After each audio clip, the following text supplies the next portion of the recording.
Salut à tous, c'est Jean-Mi, nous sommes mercredi, vous le savez, c'est votre rendez-vous hebdomadaire avec mon interview, on va dire, où j'accueille chaque semaine des acteurs locaux qui font l'actualité, ou qui ont en tout cas des choses très intéressantes à nous présenter. Rediffusion le dimanche matin entre 10h et 11h pour les lives un peu plus tard. Aujourd'hui, en face de moi, j'ai Romuald Collard. Romuald, bonjour. Bonjour. Est-ce que tout va bien ? Ça va pas trop mal, oui, merci. Tant mieux, ça se voit. Vous allez nous parler d'un lieu qu'on appelle le Kulturmillen. Kulturmillen sans... Ouais, alors comme c'est une ASBL, on va dire l'ASBL Kulturmillen, donc on va laisser sur la.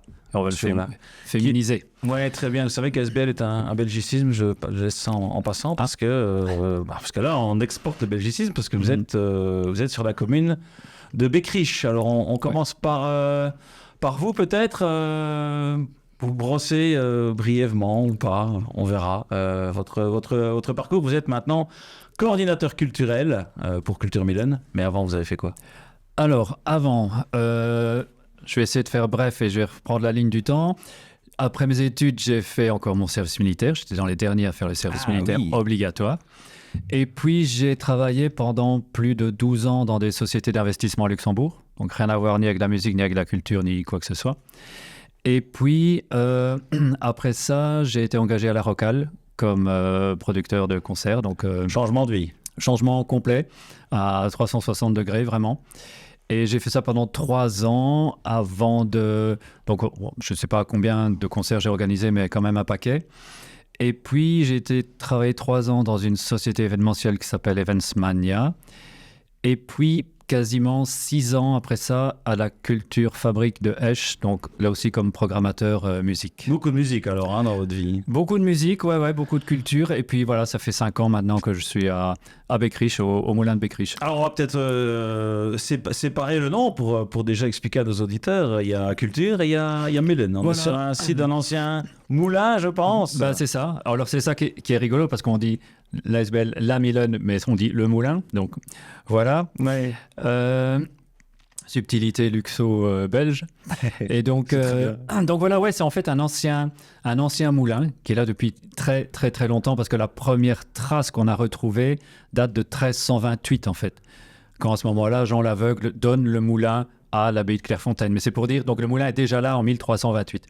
Bref, un jour, il est abandonné et la commune décide de le racheter. Donc là, j'ai vraiment fait un saut de plusieurs centaines d'années. Alors, quand on dit peut-être commune, Beckrich, pour ceux qui ne visualisent pas, que sont par exemple dans la province peut-être de Namur où Inside Radio est diffusée, on est où sur la carte du Grand-Duché de Luxembourg ? Alors, on est vraiment à la frontière d'Arlon. Donc, si les gens vont jusqu'à Arlon, il y a des chances qu'ils aillent faire le plein au Pal Center. Oui. Et s'ils prennent le rond-point du Pal Center, ils vont direction Beckrich. À 3 km, on se situe là. D'accord. Et donc, tout à la fin du village, il y a ce fameux moulin qui a été rénové, qui a été racheté par la commune, qui l'a rénové. Il y a eu 15 ans de travaux pour en faire ce qu'il est devenu aujourd'hui. 15 ans de travaux. 15 ans de travaux, oui. J'ai vu qu'il y avait alors je ne sais pas si c'est un slogan ou en tout cas dans le logo de Kulturmillen, on voit... un fantôme. Un fantôme, un esprit. En fait, c'est ça, Geist. C'est le fantôme, mais c'est aussi l'esprit. Et... Ce mot « Geist » revient régulièrement dans nos communications parce que plus que le fantôme, qui est plutôt pour amuser les enfants, l'esprit est important, l'esprit du patrimoine, l'esprit de l'histoire.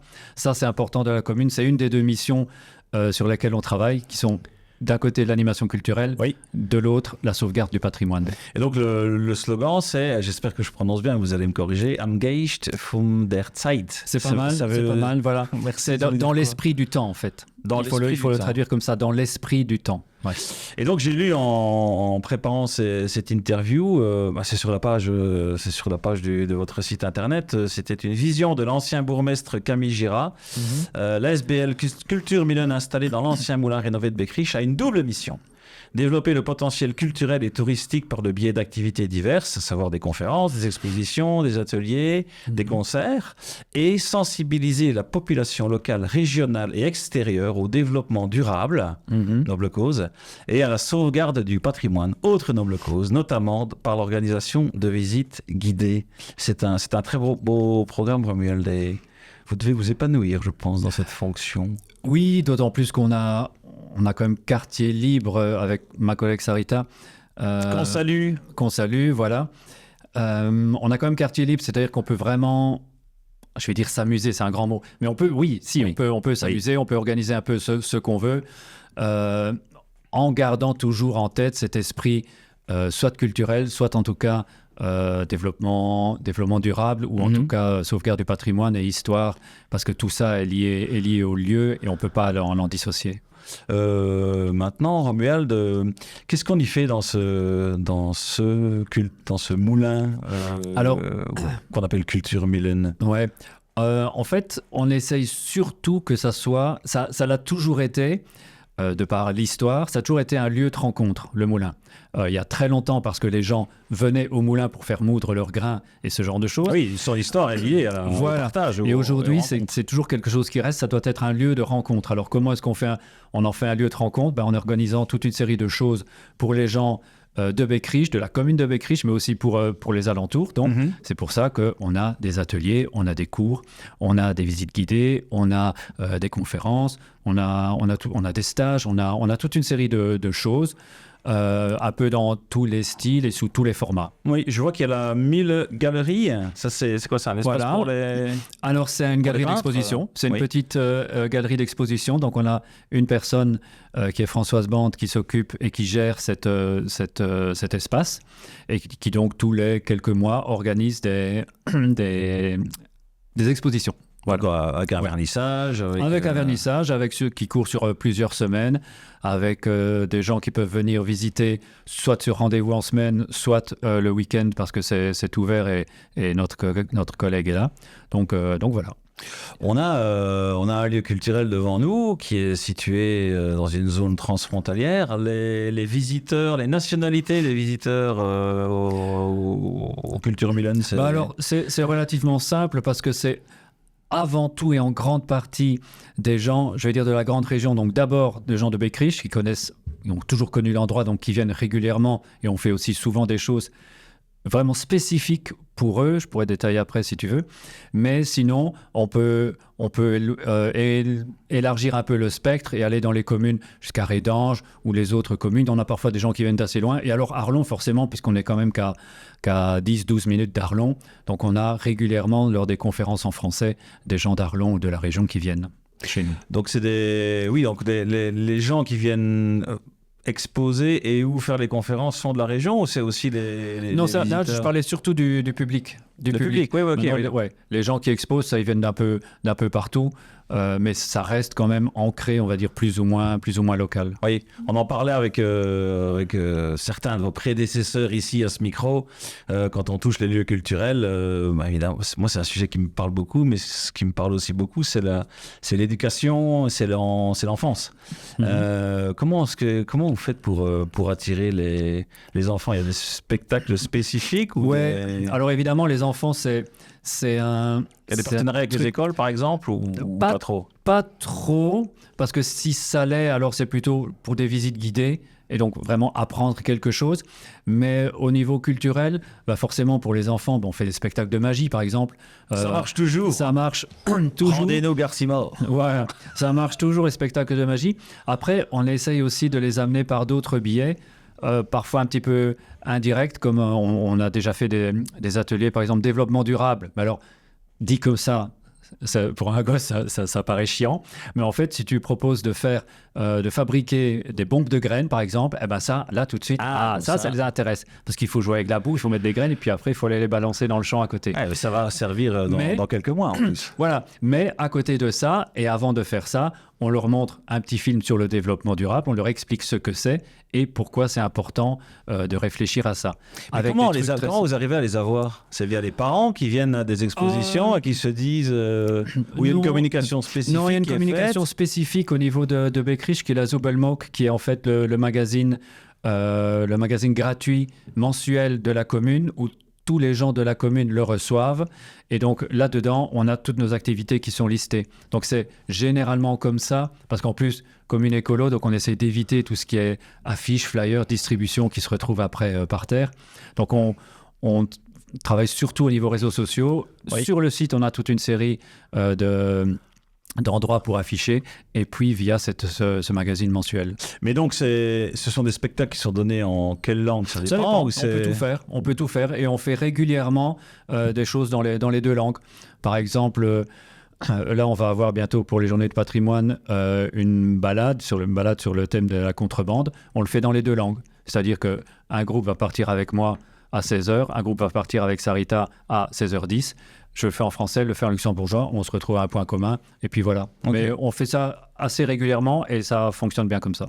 Parfait. On a expliqué ce que c'est que Culture Milen, on a parlé de la galerie, on a parlé de la nationalité des visiteurs, on a parlé des enfants. Et Romuald, j'aimerais qu'on touche un mot parce que j'ai vu qu'il y avait un musée des énergies, et c'est un sujet d'actualité, les énergies renouvelables. Est-ce que vous touchez ça? Ouais, alors t'as raison, c'est vrai que c'est... Mais les énergies, ça a toujours été ancré dans l'histoire de Beckrich. Déjà, dans les années 80, il y a eu un courant politique, donc écolo, qui s'est lancé un peu tête baissée et sans trop savoir, mais qui s'est lancé dans les énergies vertes pour que la commune devienne autonome au niveau des énergies. Et donc, c'est comme ça qu'est né, par exemple, le biogaz, donc un site de biométhanisation où on produit de la chaleur et on produit de l'électricité. D'accord. Qui est redistribuée après au niveau de la commune. Et donc, l'énergie verte, le développement durable, tout ça a toujours été là, parfois un peu sous-tendu comme ça, mais ça a toujours été là. Et on avait... Ouais, ils sont en filigrane, quoi. Ouais, vraiment. Au moins. Vraiment. Et on avait, depuis que moi je suis arrivé, on avait toujours un musée, on va dire à l'espace -1, dans l'ancienne maison commune. On avait un musée des vieux métiers. Donc en fait, c'était tous des dons que des gens de Beckrich nous avaient donnés et qu'on exposait comme ça. Et puis... il y avait une vieille machine à coudre. Il y avait une vieille machine, il y avait une vieille toilette aussi, genre chaise de Saint-Nicolas où tu ouvres un truc, tu as un trou et tu devines... Il y avait des fous, comment on appelait ça, des fléaux, je pense. Il y avait des fléaux, ouais. Il y avait des choses tout à fait, on n'a jamais su exactement. Oui, il y avait un musée des vieux métiers. Il s'agissait, ouais. Mais voilà. Et donc à un moment donné, ça devenait un peu obsolète, ça devenait surtout un peu vieux et surtout plus sexy du tout. Oui. Et donc, l'idée c'était Guy Arendt, en fait, aussi un politicien écolo qui un jour a dit « Mais pourquoi vous ne modifiez pas ça et pourquoi vous ne feriez pas un musée des énergies ?» Voilà, ça, c'était l'idée de base.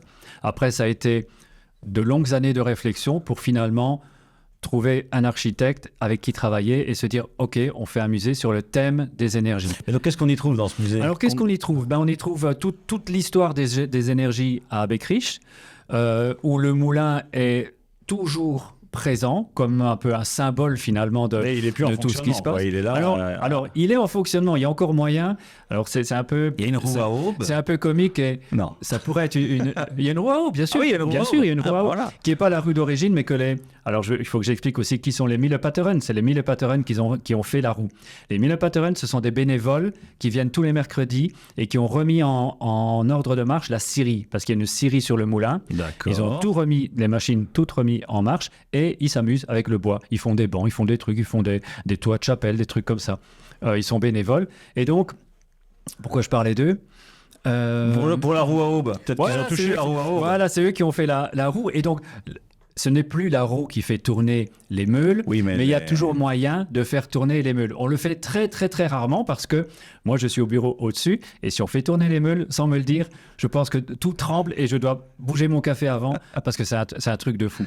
Mais donc, voilà, c'est encore un des seuls anciens moulins qui fonctionnent au niveau de Luxembourg, mais on ne le fait pas tourner régulièrement. Et donc, pour en revenir au musée des énergies, donc voilà, il y a l'histoire du moulin, il y a l'histoire des énergies, il y a l'histoire du site de biométhanisation, il y a toute une série aussi de petites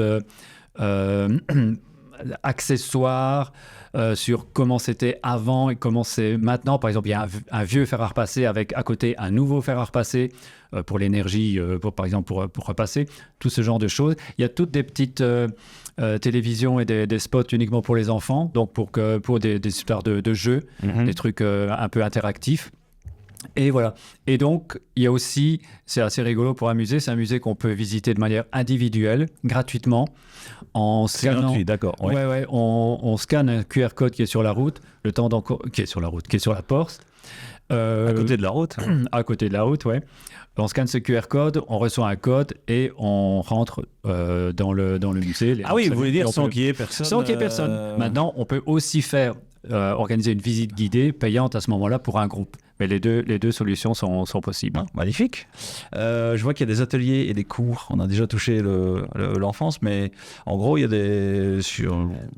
on peut se dire entre adultes, on va dire, il y a des ateliers pour nous Ouais. Donc, alors là aussi, il y a des ateliers parfois très spécifiques. Par exemple, on a quelque chose qui marche toujours, c'est l'atelier vannerie. Parce que la vannerie, ça se fait avec des saules. Les saules, il y en a plein à Beckrich. Ça fait même partie du logo de la commune. C'est en fait un saule.